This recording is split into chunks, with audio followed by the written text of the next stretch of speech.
오늘 주신 하나님의 말씀은 사도행전 8장 1절에서 3절입니다. 사울은 그가 죽임당함을 마땅히 여기더라. 그날에 예루살렘에 있는 교회에 큰 박해가 있어 사도 외에는 다 유대와 사마리아 모든 땅으로 흩어지니라. 경건한 사람들이 스데반을 장사하고 위하여 크게 울더라. 사울이 교회를 잔멸할세 각 집에 들어가 남녀를 끌어다가 옥에 넘기니라. 아멘. 유대인들이 못 박아 죽였던 예수님께서 부활하셨고, 그 예수님이 하나님께서 인간을 구원하시기 위해서 이 땅에 보내주신 구원자이심을 전파하던 스데반은 신성모독죄로 돌에 맞아 죽었습니다. 스데반이 돌에 맞아 죽는 광경을 처음부터 끝까지 가장 가까운 거리에서 목격했던 유대교 열혈신자 청년 사울은 스데반이 그렇게 돌에 맞아 죽는 것을 당연한 일로 생각하고 있었습니다. 스데반의 죽음과 더불어 예루살렘 교회, 즉 예루살렘 그리스도인에 대한 대박해가 일어났습니다. 그리스도인들에 대한 유대교의 대박해가 시작된 것입니다. 그 박해를 피해서 사도를 제외한 교인들은 예루살렘을 떠나 유대와 사마리아의 각 지역으로 흩어지기 시작했습니다. 그리고 본문 3절이 이렇게 증거하고 있습니다. 사울이 교회를 잔멸할세 각 집에 들어가 남녀를 끌어다가 옥에 넘기니라. 박해 현장의 우두머리 격이었던 사울은 그리스도인들을 아예 잔멸하려고 했습니다. 우리말 잔멸하다로 번역된 헬라어 리마이 노마이는 포도원에 뛰어든 멧돼지가 포도원을 마구 짓밟아서 온통 쑥밭으로 만들어버리는 형국을 묘사하는 단어라고 했습니다. 사울의 박해는 그 정도로 잔인하고도 집요했습니다. 그는 집집마다 찾아다니면서 만나는 그리스도인들은 이유여하를 막론하고 닥치는 대로 끌어다가 감옥에 투옥시켰습니다. 단지 예수 그리스도를 믿는다는 죄 아닌 죄로 인해서 당시의 그리스도인들이 마치 도수장으로 끌려가는 짐승처럼 감옥으로 끌려가는 모습을 머릿속에 한번 그려보십시오. 참으로 무시무시하고도 끔찍한 대박해가 아닐 수 없었습니다. 중요한 사실은 그 박해를 전해주는 오늘 본문 3절이 사용하고 있는 단어입니다. 그때는 주 예수 그리스도를 믿는 사람들이 세상 사람들로부터 아직 그리스도인이란 호칭으로 불리기 전이었습니다. 따라서 본문이 사울이 그리스도인들을 끌어다가 감옥에 투옥시켰다고 기록할 수는 없었습니다. 그렇다고 해서 본문이 사울이 믿는 이들 혹은 교인들을 끌어갔다고 기록하지도 않았습니다. 본문은 사울이 남녀를 끌어다가 감옥 속에 투옥시켰음을 밝혀주고 있습니다. 헬라어 원문을 보면 남녀가 모두 복수형으로 기록되어 있습니다. 따라서 헬라어 원문을 정확하게 번역하면 사울은 남자들과 여자들을 끌어다가 감옥에 투옥시켰던 것입니다. 왜 본문이 남자들과 여자들이라고 기록하므로 굳이 여자들이라는 단어를 의도적으로 부각시켰을까요? 예수님께서 감람산에서 승천하신 뒤에 감람산으로부터 예루살렘으로 되돌아온 제자들의 예루살렘 거처였던 소위 마가의 다락방으로 들어갔습니다. 그곳에 모여있던 성도들과 함께 제자들은 힘써 기도하기 시작했습니다. 그 기도 모임이 절대적인 의미를 갖는 것은 바로 그 기도 모임으로부터 교회가 시작되었기 때문입니다. 바로 그 기도 모임이 곧 초대 교회의 시작이었던 셈입니다. 바로 초대 교회를 이루었던 그 기도 모임의 구성원들의 면면이 어떠했는지를 사도행전 1장 12절에서 15절 상반절이 밝혀주고 있습니다. 제자들이 감람원이라 하는 산으로부터 예루살렘에 돌아오니 이 산은 예루살렘에서 가까워 안식일에 가기 알맞은 길이라. 들어가 그들이 유하는 다락방으로 올라가니 베드로, 요한, 야고보, 안드레와 빌립, 도마와 바돌로메, 마테와 및 알페오의 아들 야고보, 셀로신 시몬, 야고보의 아들 유다가 다 거기 있어 여자들과 예수의 어머니 마리아와 예수의 아우들과 더불어 마음을 같이하여 오로지 기도에 힘써더라.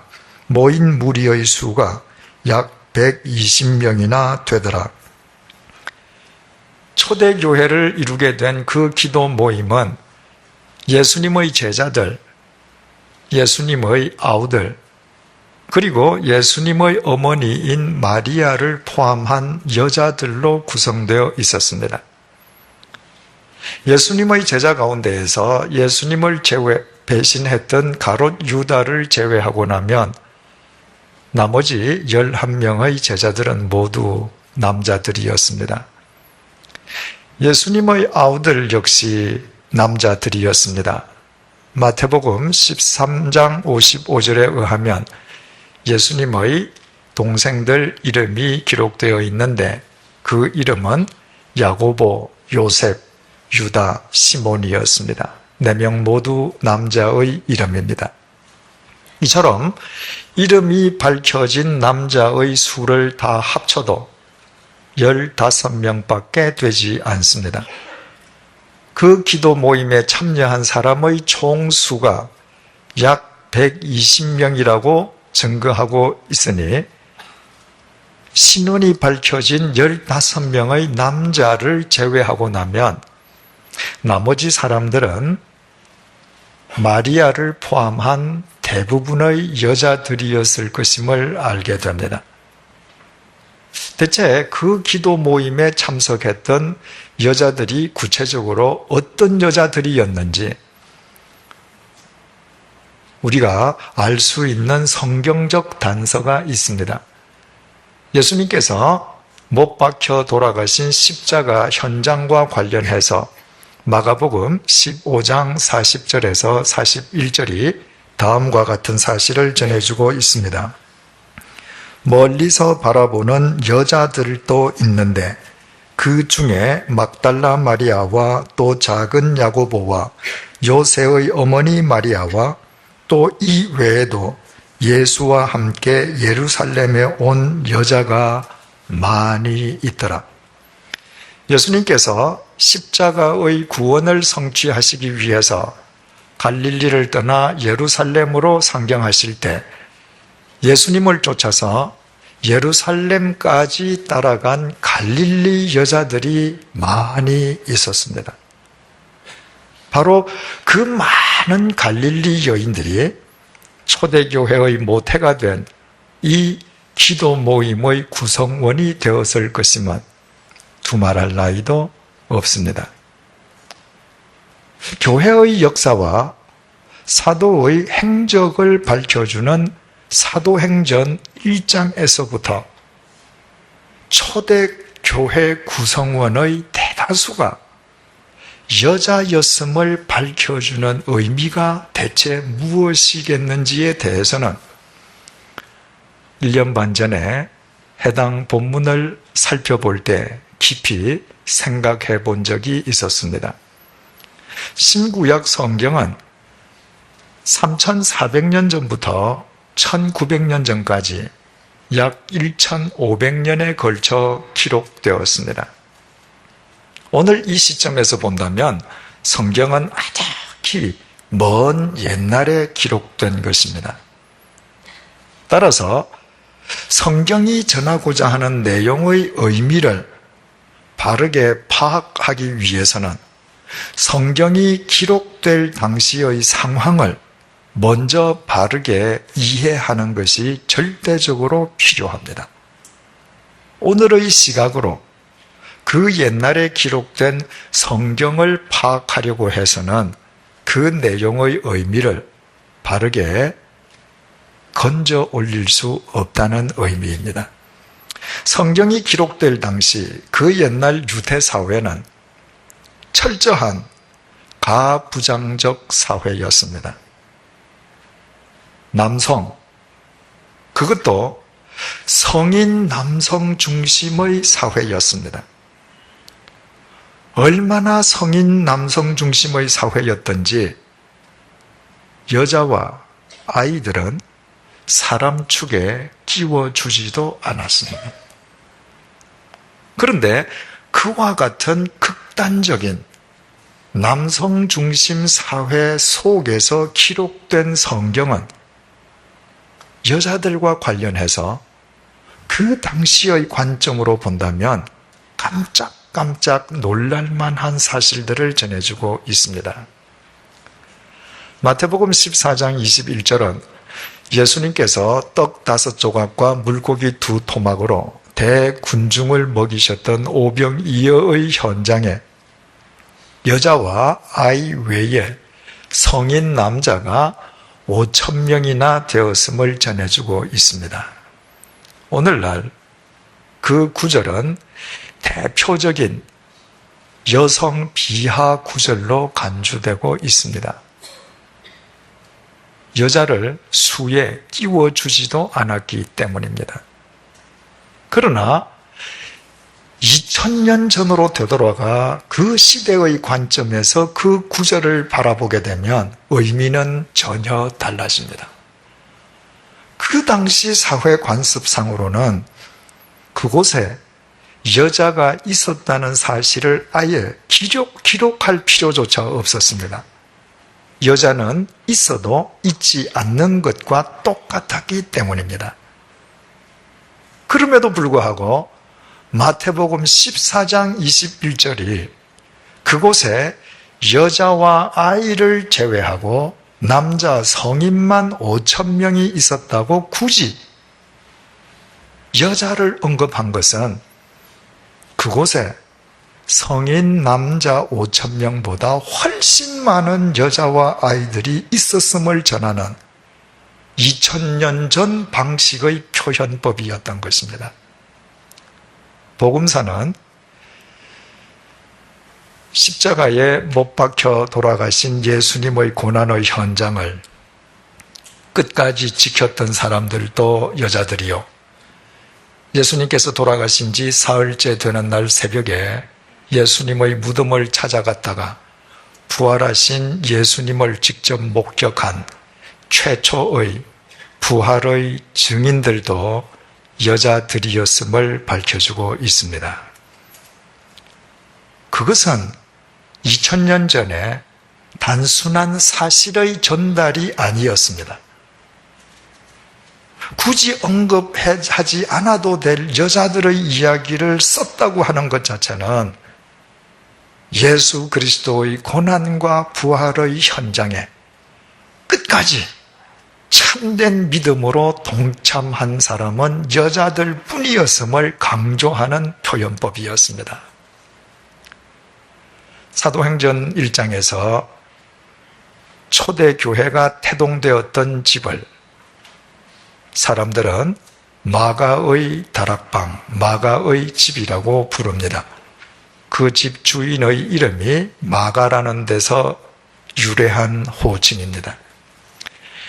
예수님께서 십자가에 못 박히시기 전에 사랑하는 제자들과 마지막으로 만찬을 가지셨던 집이 바로 그곳이었고, 저녁 식사를 마치신 뒤에 주님께서 무릎을 꿇으시고 제자들 한 명 한 명 돌아가며 발을 씻어 주셨던 곳도 바로 그 집이었고, 오순절날 성령님께서 강림하셨던 장소도 바로 그 집이었습니다. 그 역사적인 집을 성경은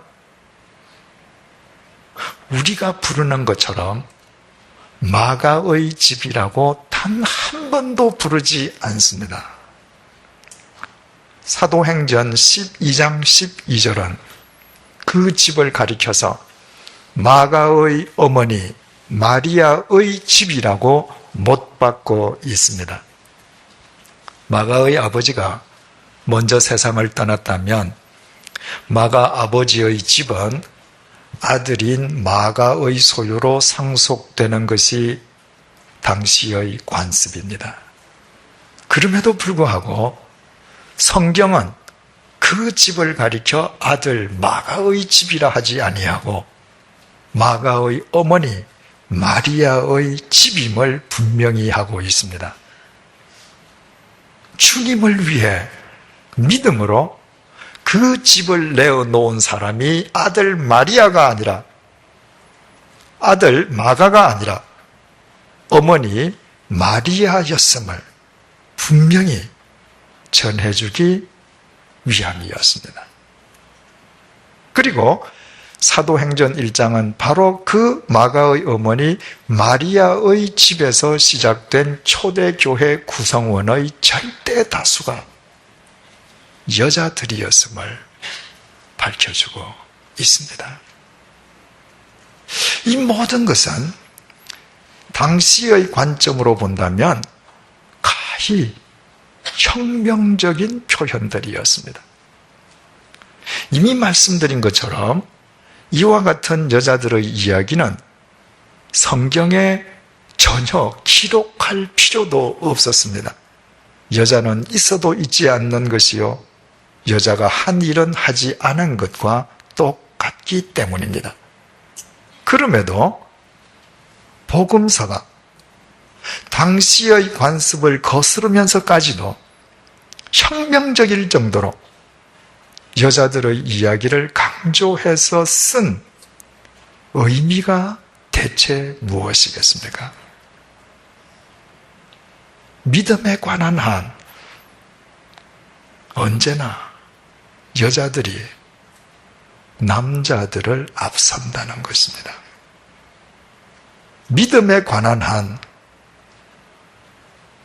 여자들은 절대적으로 중요하다는 것입니다.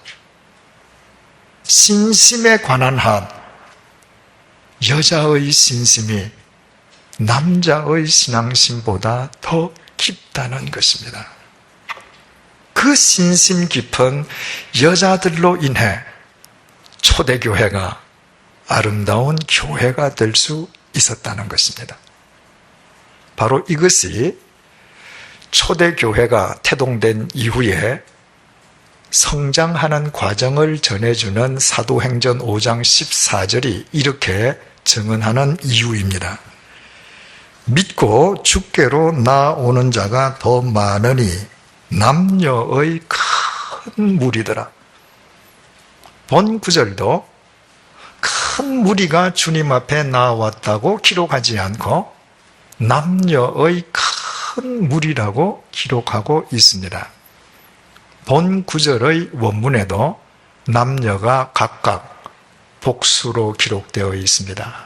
정확하게 번역하면 남자들과 여자들의 큰 무리가 계속 주님을 영접하고 교회로 나왔다는 것입니다. 따라서 2000년 전의 관점으로 되돌아가면 그 구절이 굳이 여자들을 별도로 밝혔다고 하는 것은 교회에 찾아 나오는 사람들 가운데에도 여자들의 수가 압도적으로 많았음을 의미하는 당시의 표현법이었음을 알게 됩니다. 초대교회는 태동될 때뿐만 아니라 성장하는 과정에서도 여자들의 수가 압도적으로 많았습니다. 그 사실을 강조하기 위해서 사도행전 5장 14절은 여자들이라는 단어를 특별히 언급했던 것입니다. 그렇다면 이제 우리는 초대교회 교인들에 대한 유대교의 박해를 정언하는 오늘의 본문 3절이 왜 사울이 남자들과 여자들을 끌어다가 투옥시켰다고 굳이 여자들이라는 단어를 별도로 사용하고 있는지 그 이유도 깨닫게 됩니다. 박해가 시작되었을 때 박해받은 남자보다도 박해받은 여자들의 수가 월등 많았다는 2000년 전의 표현법이었던 것입니다.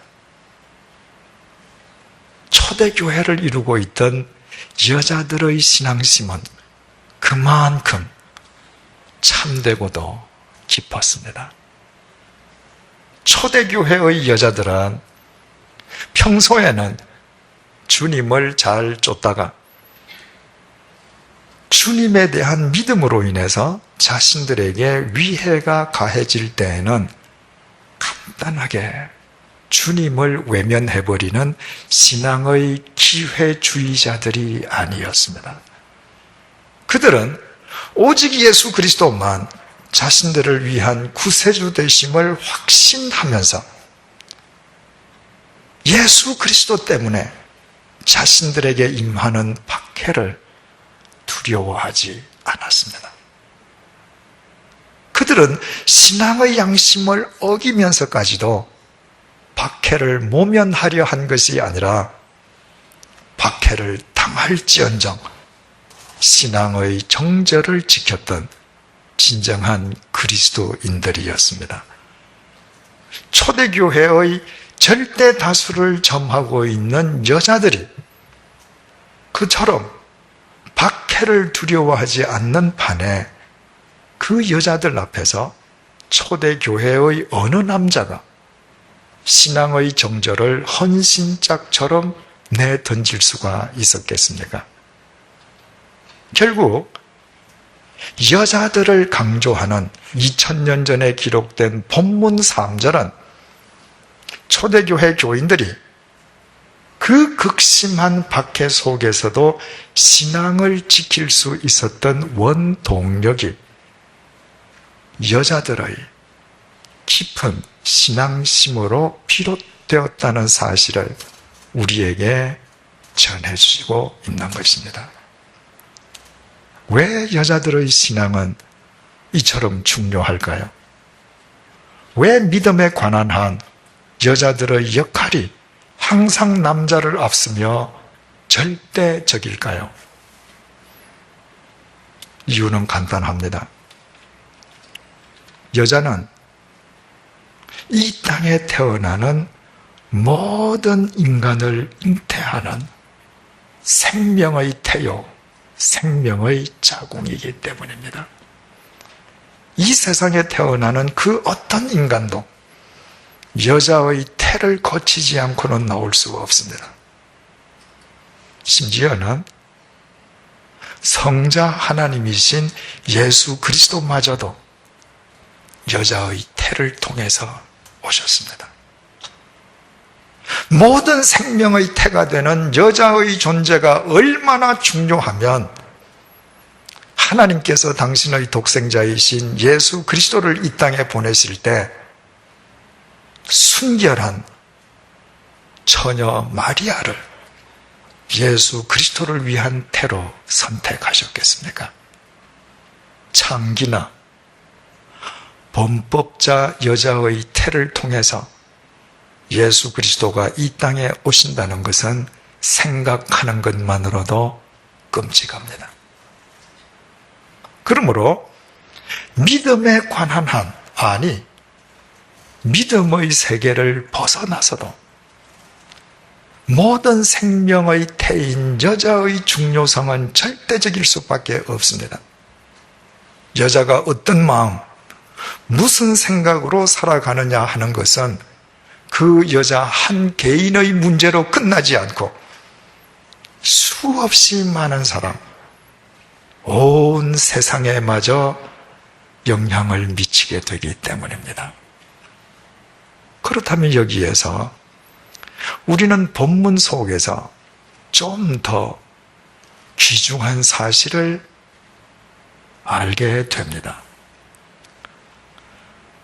본문에서 남자를 가리키는 헬라어 아네르는 남자와 남편을 동시에 의미하는 단어입니다.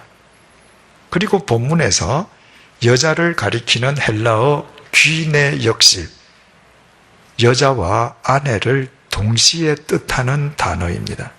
이 두 단어가 우리 성경 속에서는 남자와 여자라는 의미보다도 남편과 아내라는 의미로 더 많이 사용되어 있습니다. 따라서 우리는 사울이 남자들과 여자들을 끌어다가 투옥시켰다는 본문 3절이 바로 사울이 남편들과 아내들을 끌어다가 투옥시켰다는 의미이기도 함을 알게 됩니다. 이 얼마나 중요한 메시지입니까? 이 본문을 2000년 전의 관점으로 해석하면 아내들이 신앙의 정절을 지키는 한 남편들은 어떤 순간에도 참된 신앙인으로 신앙의 절개를 지키며 살 수 있다는 의미가 됩니다. 이것은 100번 타당한 이야기가 아니겠습니까? 아무리 남편들이 참된 그리스도인으로 살아가기를 소망한다 할지라도 아내가 남편의 발목을 잡고 세상의 부귀영화를 탐하기를 닥달하면 가장인 남편은 절대로 신앙 양심을 지킬 수 없습니다. 우리는 성전 미문 앞에서 자신에게 구걸하던 안전뱅이 거린에게 베드로가 행한 일과 말을 알고 있습니다. 베드로는 그 거린에게 이렇게 말을 했습니다. 당신이 요구하는 은과 금은 내게 없습니다. 그러나 나는 나에게 있는 것을 당신에게 주고 싶습니다. 예수 그리스도의 이름으로 일어나서 걸으십시오.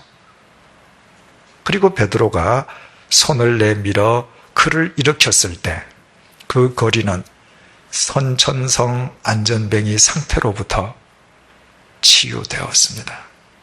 얼마나 아름다운 생명의 역사입니까?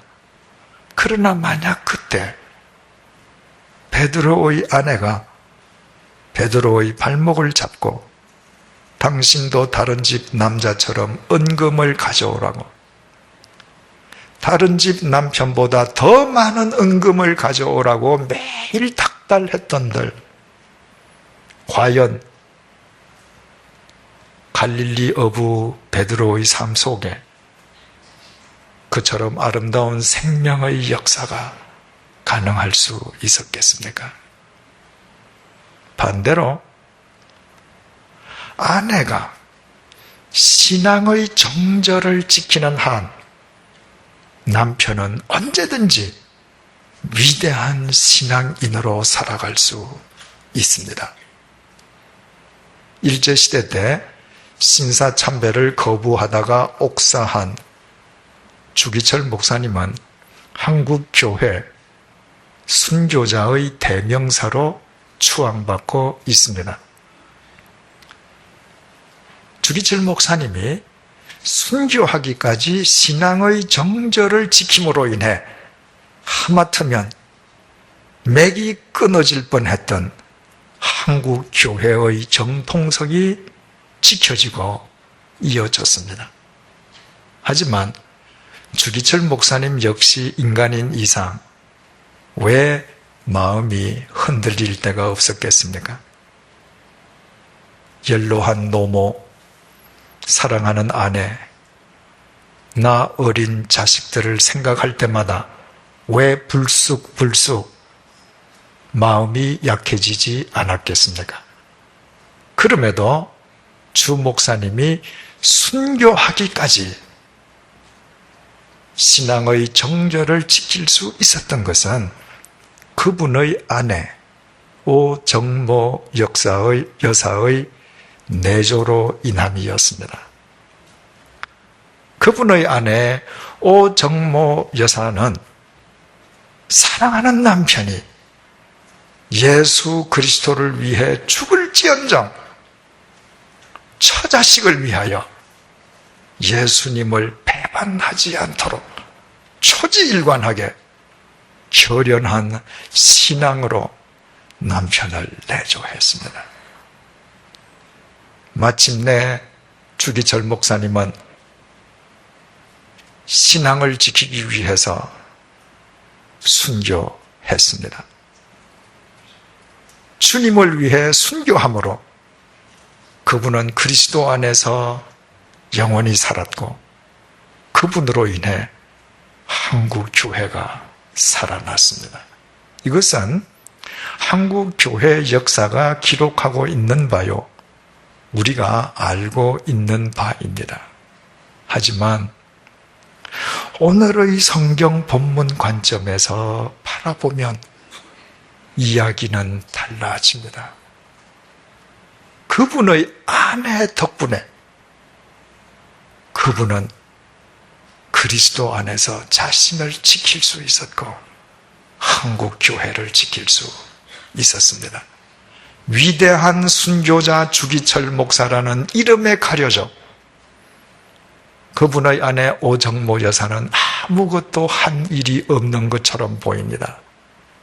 그러나 실제로는 초지일관했던 그분의 아내의 믿음이 그리스도 안에서 남편을 살렸고 한국 교회를 살렸습니다. 세상 사람들은 순교한 주기철 목사님만을 향해서 박수를 치지만 하나님께서는 분명코 그분의 아내 오정모 역사에게 더 큰 박수를 쳐주셨을 것입니다. 여인의 믿음은 이렇게 중요하고 여인의 중요성은 아무리 강조해도 지나침이 없습니다. 성경은 창세기에서부터 요한계시록에 이르기까지 일관되게 한 시대의 건강성은 언제나 여자에게 달려있음을 증언해주고 있습니다. 인류의 타락은 인류 최초의 여자였던 하와의 범죄로 인함이었습니다. 믿음의 조상인 아브라함의 후손들이 유대인들과 아랍인들로 갈라져서 오늘날까지 세계의 평화를 위협하고 있는 것은 아브라함의 아내였던 사라가 자신의 태를 통해 후손을 태어나게 하신다는 하나님의 말씀을 믿지 못해서 자신의 몸종을 남편의 첩으로 삼게 해준 불신앙의 결과였습니다. 열왕기에는 모든 왕들의 어머니의 이름이 반드시 기록되어 있습니다.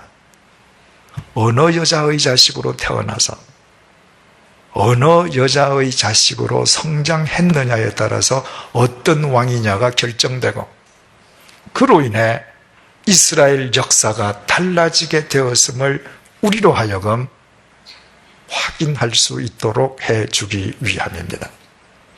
복음서는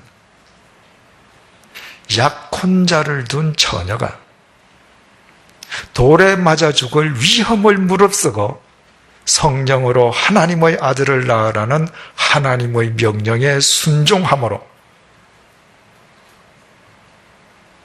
마리아에 의해 하나님의 구원의 역사가 시작될 수 있었음을 알리는 것으로 그 막이 오르고 있습니다. 그리고 오늘 살펴본 것처럼 초대교회는 절대다수의 여자들에 의해서 태동되었고 절대다수의 여자들에 의해서 성장되었고 신심 깊은 여자들에 의해서 박해 속에서도 보존될 수 있었습니다. 한마디로 가정도 교회도 사회도 국가도 여자가 어떤 마음, 어떤 생각을 지니느냐에 따라서 달라진다는 사실을 성경은 일관되게 우리에게 증언하고 있습니다. 이것은 남자의 역할은 전혀 중요하지 않다거나 남자는 아무것도 하지 않아도 된다는 의미는 결코 아닙니다. 남자의 중요성도 두말할 나위 없이 큽니다. 단지 오늘 이 시간에는 모든 생명의 태가 되는 여자를 더 중요시하는 성경의 관점을 여러분과 함께 논하고 있을 뿐입니다. 사랑하는 여성도님들,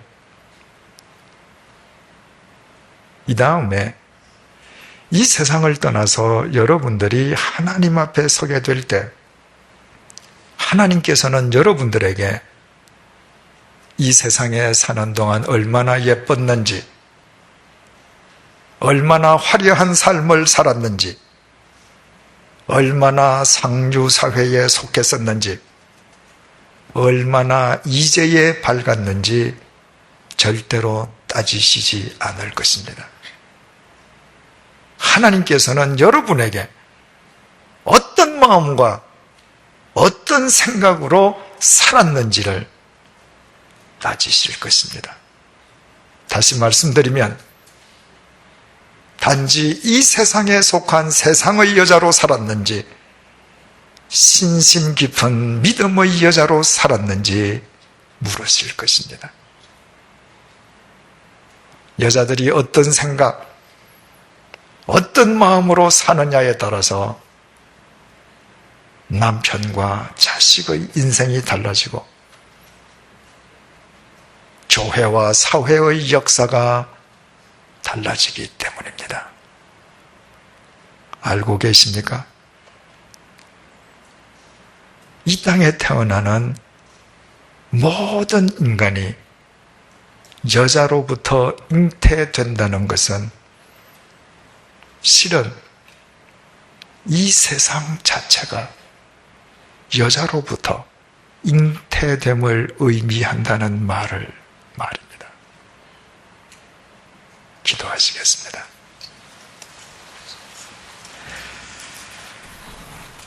주님, 솔로몬은 지혜의 책인 잠언 14장 1절을 통해 무릇 지혜로운 여인은 그 집을 세우되 미련한 여인은 자기 손으로 헌다고 말했습니다. 3000년 전 솔로몬은 삼권을 장악한 절대 군주였습니다. 그러나 솔로몬은 자신의 권력이나 군대의 힘으로 자신의 집이나 국가를 바로 세울 수 있다고 말하지 않았습니다. 한 집안과 한 국가의 흥망성쇠가 오직 여인에게 달려있다고 고백했습니다. 모든 인간의 생명이 여자로부터 잉태되기에 이 사회 자체가 곧 여자로부터 잉태된다는 하나님의 법칙에 대한 깨달음, 그것이 바로 솔로몬의 지혜였습니다. 주님, 이 시간 우리로 하여금 이 귀중한 지혜를 깨닫게 해주셔서 감사합니다. 지금 머리 숙인 여자 성도님들이 이 시대를 허무는 어리석은 여인이 아니라 이 시대를 진리 위에 바로 세우는 지혜로운 믿음의 어머니, 믿음의 딸, 믿음의 아내가 되게 하여 주옵소서.